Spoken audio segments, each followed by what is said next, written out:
বন্ধু চায়নার এই লোকটারে দেখুন। এই লোকটি ছোট্ট একটি ঘর বানাচ্ছে এবং তাহা কংক্রিট দিয়ে।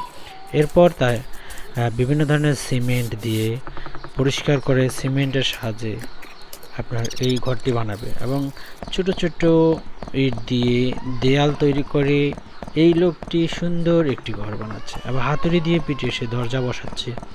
দরজার পর জানালা, জানালার পর ইট দিয়ে সুন্দর করে কয়েকটি জানালা, এরপর ইটগুলো বসিয়ে বসিয়ে এই ঘরটি তৈরি করা হয়। ঘরটির ডিজাইন অনেক সুন্দর হয়েছে এবং আকর্ষণীয় হয়েছে এবং দুইটি জানালা ও একটি দরজা রয়েছে। এবার আমরা ঘরের উপরে দেখলাম যে ছাদ দেওয়া হচ্ছে এবং ছাদের যে ভেন্টিলেটর সেটি দেওয়া হচ্ছে। তারপর ইটের গাঁথুনি দিয়ে সুন্দর ছোট ছোট ইয়ে দিয়ে তা পলিস্টার করে দেওয়া হচ্ছে। এটি সুন্দর। ভিডিওটি লাইক